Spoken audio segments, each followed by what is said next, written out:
Bienvenue sur notre chaîne YouTube, le meilleur de l'actualité africaine et internationale. N'oubliez surtout pas de vous abonner et de cliquer sur la cloche de notification. Allez, on commence. En un mois, le président de la République perd 3 points d'opinion favorable. L'extension du pass sanitaire est loin de jouer en faveur du chef de l'État. Selon le dernier sondage YouGov que relaie le Huffington Post, le chef de l'État est en net recul dans l'opinion publique, perdant 3 points par rapport au mois de juillet. Avec 28%, contre 31% il y a un mois, Emmanuel Macron retombe à son plus bas niveau depuis la fin du premier confinement, soit le printemps 2020. Tel un effet domino, de plus en plus de Français sont mécontents de sa politique, 63% contre 59% en juillet.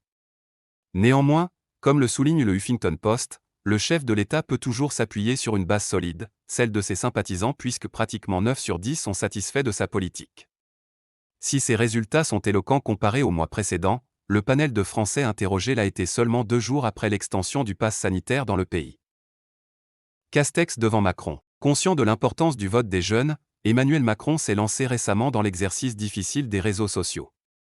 Présent sur les plateformes TikTok et Instagram, avec des vidéos plus pédagogiques, le président n'engrange pas d'effet positif de cette nouvelle stratégie.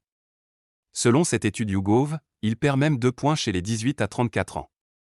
Reste que les mesures concernant les enfants à propos du pass sanitaire ont du mal à convaincre. D'après le Huffington Post, seuls 35% soutiennent le fait que les élèves non vaccinés restent à la maison si un cas de Covid-19 est détecté dans leur école. De même, moins de la moitié soutient l'obligation du pass sanitaire lors de sorties scolaires. Du côté du Premier ministre, beaucoup plus discret sur la scène médiatique, même s'il s'est fait vivement interpeller par une passante dans l'Aube, pas de sanction. Avec 58% d'opinion défavorable, Jean Castex gagne 1 point en un mois. Le Premier ministre a 2 points de plus d'opinion favorable que son président. À un peu plus de 8 mois de la présidentielle, plus question de prendre de risques pour le chef de l'État. En témoigne son rétropédalage sur le contrôle technique des 2 roues, car ce n'est pas le moment pour embêter les Français. Vous voulez plus de vidéos du même genre? Alors qu'attendez-vous? Cliquez sur le bouton j'aime et abonnez-vous pour ne plus rien manquer de nos vidéos. À très bientôt sur notre chaîne Eben Media TV.